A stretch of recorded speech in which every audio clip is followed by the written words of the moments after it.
Hey Jace. You broke it. I broke the zephyr. You broke it. I did break the zephyr. So I went for a drive and I sorted out the injected numbers a bit better, and I got some fueling numbers. I thought I'd just go for a bit of a drive, and I went down in the corner, claimed another person yesterday. Alright. Yeah, and they put the 50k signs around it, and someone still managed to go off the road in the wet. Down this little narrow road, and you had to dodge the puddles because there was like puddles over half the road, and it's only like half a road anyway. And then went round the block, past the hotel, past the golf course, and we take off at the next intersection. It was like, bah. Bah. Bah. I came up. So I did some diagnosing, and it was like really loading up first, and I've got the little lights, and I put the little lights in nicely so I can actually plug and unplug them. So that it's like a permanent fixture. And no first gear. And then it'd go to take off, and it would take off okay. But I think it was taking off, trying to go in overdrive, and then flicks to third as it brings goes to go to second, but it's only got one solenoid, which is third, and it actually takes off okay at third. So it's had overdrive in third. Pulling it down, takes off fine. Reverse was fine. It's like, was it the brake sticking? And then like it was getting dark, and I had an epiphany, and I went, I know what it is. And then I talked to the transmission shop man, Liam, when we had a big chat, and he was like, you do this and this and this, and because he hasn't done a Haltech with a auto. He was really interested, so he's asking lots of questions. Yeah. So I got to fix it. We got the warrant of fitness. Wicked. I even checked the shifter. I checked that big wobbly shifter. I checked how that goes onto the gearbox linkages, and that was all fine. Right, so I need to diagnose if it is a shifter, if it is a solenoid problem. So resistance check. Oh, we got the pod filter. Now I popped it together, and I've got to test it like it's looking nice all back together. Fortunately it's sort of finger tight. And try and get to the dyno tomorrow.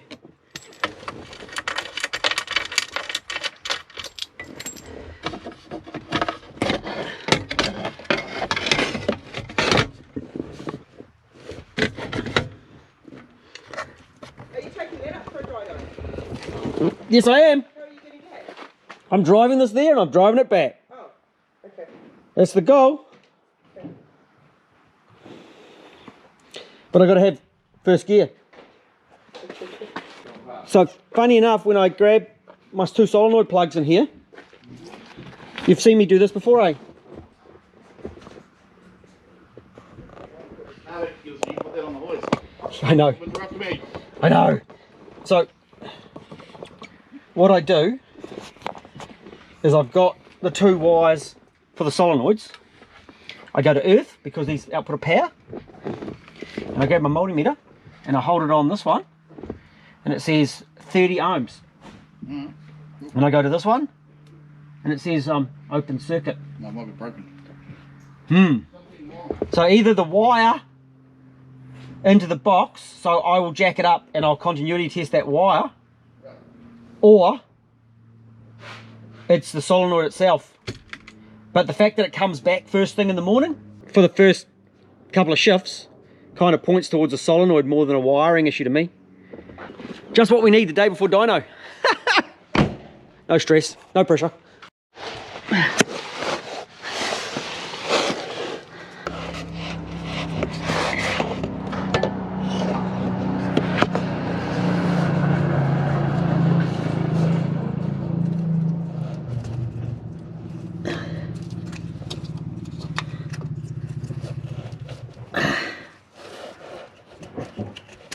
No, it just wasn't quite clicked in. It must have been so close. How was it getting continuity with the other one? I can't get it to click in. I'll get it. Oh, and you just plugged something in, eh? Were you mocking me? Yeah, I just poked the cam through it. Yeah, I heard the click, which I can't get. How did we How do we have gears at all?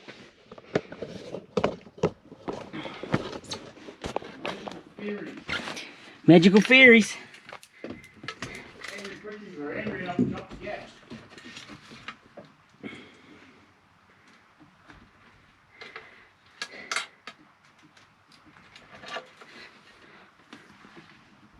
I'm crossing my fingers pretty hard here.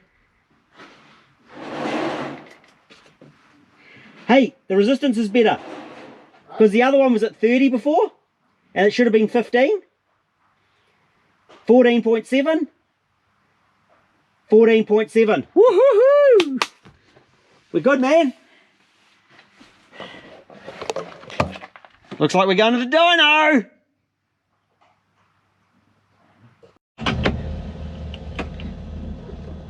Reverse. Beautiful. Neutral. Yep. Into drive.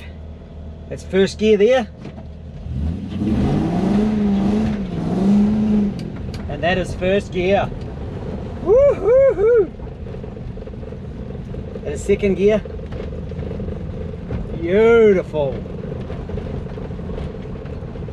It is back. Woo! So that's a load off. I don't know how it managed to do that number of Ks the way it was. The plug it just needed pushing all the way home and it just crept up. I put the lube on. It was my mistake. But proper diagnosis and thinking before just ripping into stuff was the key to finding this. There was a bit of stressing yesterday, but once I worked out that that's where it was, I was happy.